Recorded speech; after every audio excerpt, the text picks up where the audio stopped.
Well, today we're going to look at the concept of a financial reset, right? It's not Klaus Schwab's Great Reset. And I've been speaking about this even before 2020 when the Great Reset narrative came out with COVID. And yeah, I've usually looked into the Dow Gold ratio going back to the early 1930s, and I found a cycle. But I think we can go even further back, and it is actually a Jubilee cycle, around 49 or 50 years, 7 times 7. Yeah, really interesting. Why is it interesting? Well, because it shows us that we are very close to some momentous moves in the markets, and especially precious metals in relationship to the stock market and also bonds. Before I start, though, just wanted to let you know for my UK viewers that Gold Investments, they have a special on 1 ounce gold Britannias. They've provided me a link. I think it's Innecco 64 Brit. You get 1% off the offered price on the website, but it's only for Britannias that are pre-2026. Still a good deal, I would say. Yeah, if you want to find out more, there's some links below in the description. In the US, of course, I'm affiliated with Miles Franklin. I think you want to think about stacking more gold and silver after you listen to what I have to say here about this Jubilee or this reset. I think we're going into some turbulent next few years. And by a few years, I mean 2 to 3 years, maybe a little more. Up until like 2031, 32. And I've heard other people talk about this cycle. I've heard Bert Doman, who started out in the business in the 70s, got his clients into gold and silver, and then in 1980 told them that there'd be a bear market in gold and silver from 1980 to 2000, so like a 20-year bear market, and then he said after 2000 there would be a 32-year bull market. And I've heard that Martin Armstrong, he sees the end of the current system, the current monetary financial system, like a reset by 2032. So yeah, this is a very yeah, it seems to be all fitting in, as I said. First of all, though, let's look at what a Jubilee means. And I Googled it, Jubilee 7 years. It says that Jubilee is a biblical 50th year super Sabbath occurring after 7 cycles of 7 years, or 7 times 7, 49. Defined in Leviticus 25, this year of restoration and freedom involves freeing slaves, forgiving debts, returning land to original owners, and allowing the land to rest. It acts as a 50th year reset. There you go, that word reset. The reason I looked at that is because I hadn't really thought of the Dow Gold ratio cycle that I've told you about as a Jubilee, because I've got like a 47-year cycle. So if you go back to January 1933, there was a low there in the Dow Gold ratio, just below 2. Let's say it was 1.88. That was 1933. And then there was another low in the Dow Gold ratio in January of 1980. So that was 47 years. So what I've told you in the past is that I expect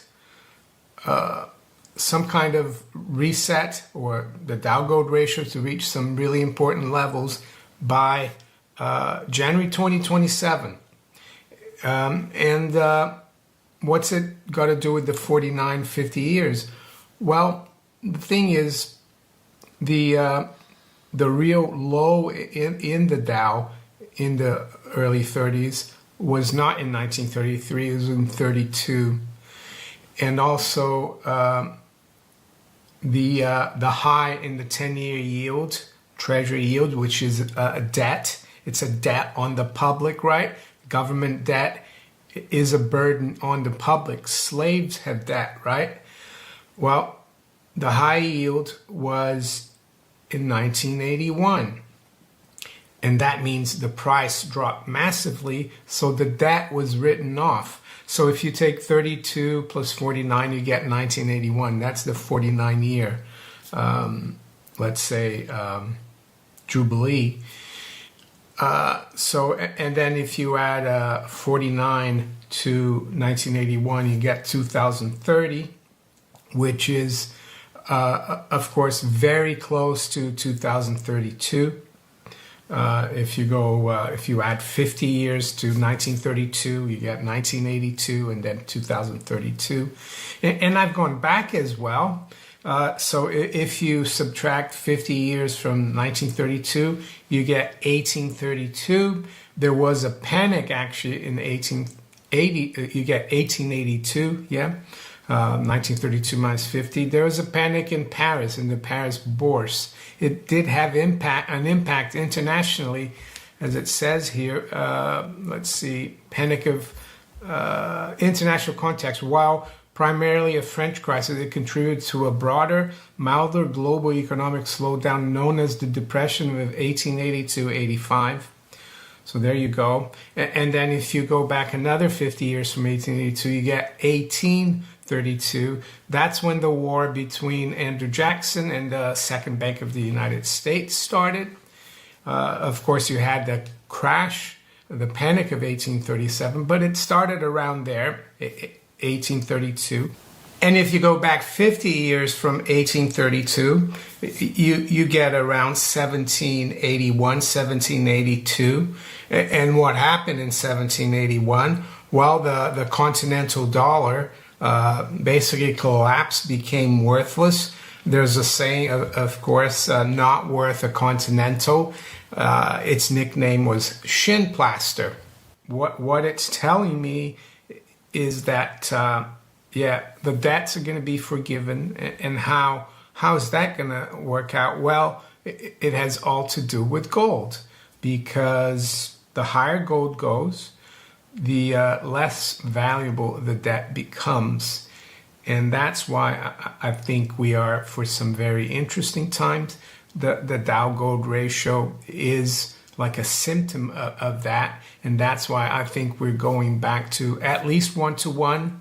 As you can see from this chart of the Dow Gold ratio that I've got, it is getting lower and lower. It was down around 2, 1933, down around 1 in 1980.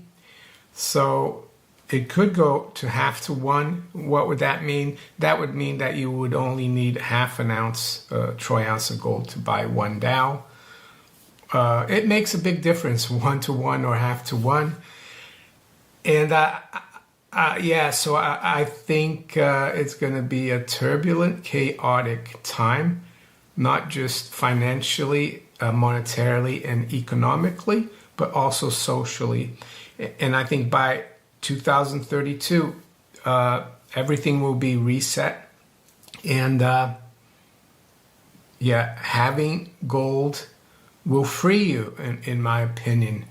And it will free the country in general, the United States. It will also free the West, because our debts are going to become kind of worthless.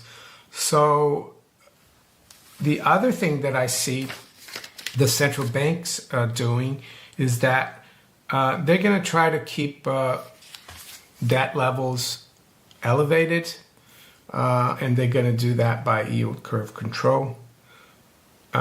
It's like they're going to try to fight this jubilee, but ultimately gold will make sure that they're not successful, because gold will devalue the value of the debt. So yes, you might see the long-term yields capped below 5%, but it's just an illusion. They'll become worthless. Yes, in terms of real money, i.e. gold and silver. What kind of levels am I looking at for gold in terms of this 1-to-1 versus the Dow? Well, it's